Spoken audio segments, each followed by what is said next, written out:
Over the last 25 years, I've had the privilege of interviewing and highlighting some truly interesting people. Everyone who is anyone, both the famous and the infamous, from presidents and their first ladies to kings and queens, movie stars and pop stars, captains of industry, heads of state, sports personalities, innovative entrepreneurs, and some pretty fascinating everyday people.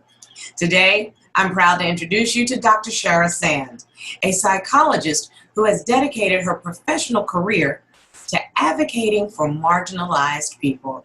Dr. Sand, I have to tell you, I am so looking forward to this conversation because what you do is what my grandmother would say is God's work. Thank you so much for talking with me today. Oh, you're so welcome, Sora. Thank you for having me. Fantastic. So now this is interesting. You know, as I read a little bit about your bio and your background, I understand you started off with a very strong interest in music. So how in the world did that involve to your present work in psychology? It was a really different journey than most people have. I wanted to play the guitar ever since I was 3, but I was too little, so I had to wait till I was 8.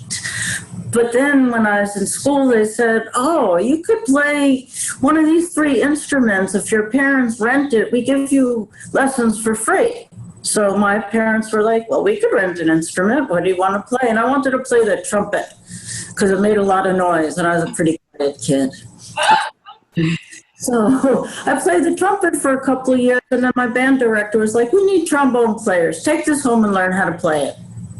So I took it home and I learned how to play it, and I fell in love with it. And when I was 13, I decided I was going to be a trombone player.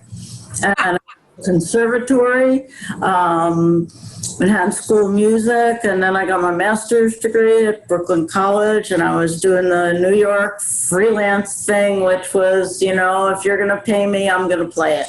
I love it. I love it. And how in the world did that move into psychology? So tell me a little bit about your education and how you shaped that talent into psychology. It really sounds fascinating. Yeah, well, I started to work, one of my many day jobs, as they say, was at a psychotherapy institute where they trained people to be advanced psychotherapists, and they saw people in the community for very little money. And I started reading things and talking to people, and I got interested in it. And then we hit this sort of recession in the 80s, where as a trombone player, you couldn't really make a living. And I started to get pretty down in the dumps. So essentially, I thought, well, maybe I could be a psychologist. And I started talking to people and reading more things. And I thought, what's the 2 things that connect them? Both things require that you listen to the people around you intensely, whether it's music so you can be in tune with them and be playing in unison and with a sense of emotion and feeling. And that's kind of what psychotherapy is it's 2 people sitting in a room trying to become attuned. How has your understanding of the human mind changed since you first started out? Ooh, wow, since I first started out, makes me feel old. Welcome to my club. Well, thank you. A worthy club indeed. I think the biggest change is really in neuroscience and how science and psychology has come to understand the brain. I think that's added enormous value to how we think about connectedness and emotions. And there are things now that we didn't know existed when I was in school. One of my favorite things are mirror neurons. What mirror neurons do is they fire when we see someone else perform an action, particularly an empathic action.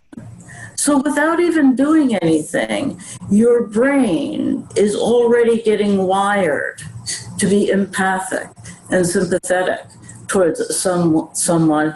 And scientists are actually coming around to believing this is incredibly important for the development of young children, that their mirror neurons fire regularly as they see actions and interactions. And aside from it shaping their behavior, it shapes what happens in the mind to be receptive to certain psychological processes. That's, very interesting to me. Within the field of psychology, are there any subdisciplines that you find yourself particularly well suited for, given what you've just laid out for us? Yes, I have to say I love working with college students. I run a counseling center at a small music conservatory here in Manhattan, my alma mater, actually, Manhattan School of Music, and I think in part because when you're a musician, I mean, we play for a living, not really, but that's what people assume we do. But you kind of get to be adolescent for a bit longer than when you're actually working a 9 to 5 in some job. So part of me thinks that there's a real adolescent side of me that allows me to work with college students and grad students that I really enjoy. And also because I did come out myself when I was in college, my practice has always consisted of the LGBTQ plus community, simply because it's my community, simply because when I started in the field, it was still not really okay, and I went back into the closet, actually, after being out of the closet for many years as a musician. Psychology school felt very conservative and very straight and narrow, so there was a part of me that really felt I had something to offer a population that many people didn't. And because I also finished college just around when the AIDS epidemic started, I lost many, many, many friends, which was devastating. And I spent the first 10 years of my career as a psychologist working with people who were HIV positive and who had AIDS, and back in the days where you got sick and you died. So I essentially worked with people who were dying for about a decade. It's almost like hospice for the mind is what you ended up trying to help people be ready for their transition, if that is ever even possible.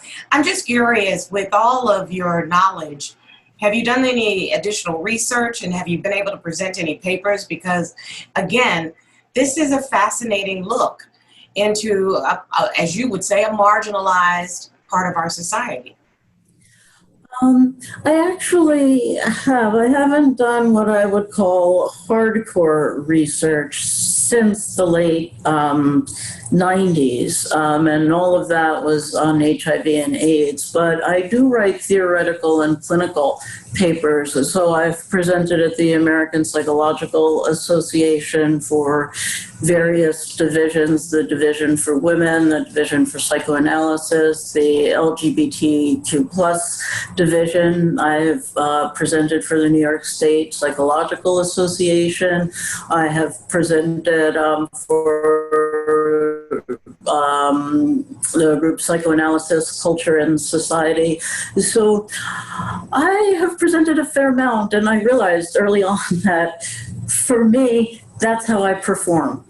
We're just very grateful for your work, and I have to imagine that some of the professional organizations have recognized you for your work. Tell me about some of those awards and accolades. Oh, I'm a very modest person. Oh, no, you're not allowed to be modest, not with me, because I believe that women have to toot our own horn. So let me be your cheerleader right now. You know something? My partner has been saying for years, and we've been together over 30 years, she's been saying to me, for a brass player, you sure as hell don't know how to toot your own horn. I've been recognized by the Suffolk County Association for Psychology for the presentations I've done there. I've been recognized by the New York State Psych Association for the presentations I've done there, and as well as for my work as president of the Division for Social Issues. The majority of the talks that I give, I really get nothing for. I don't get paid. It's, as I said, it's sort of like my way of performing, and it's enjoyable to me, and I like to share information. So tell me, what do you think is the most important aspect of the work you do? I mean, honestly, I don't know. I don't mean this to sound cheesy, but I think it's really being able to help people that I know wouldn't receive help if I weren't available. I am not, I don't understand people who charge $300 an hour. That seems like you see a very small slice of humanity, and that bothers me terribly. I think everyone deserves to have help when they need help. If I'm working with students and they graduate and they have no job, I drop my fees. I do pro bono work. I do asylum evaluations for immigrants. I do an enormous amount of work that means the world to me that I don't get compensated for. But the compensation is just knowing that I've been able to help someone who otherwise would not receive help. I thank you so very much for that. It is really the angels that walk on our earth that realize that your real purpose in even being here is to provide service, and it's up to us to figure out how we can best serve.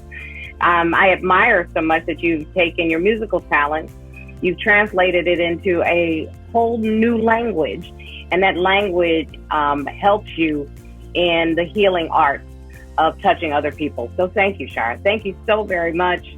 I've enjoyed our conversation. Oh, thank you so much, Star. I've had a really great time talking to you. This was really a pleasure, so thank you.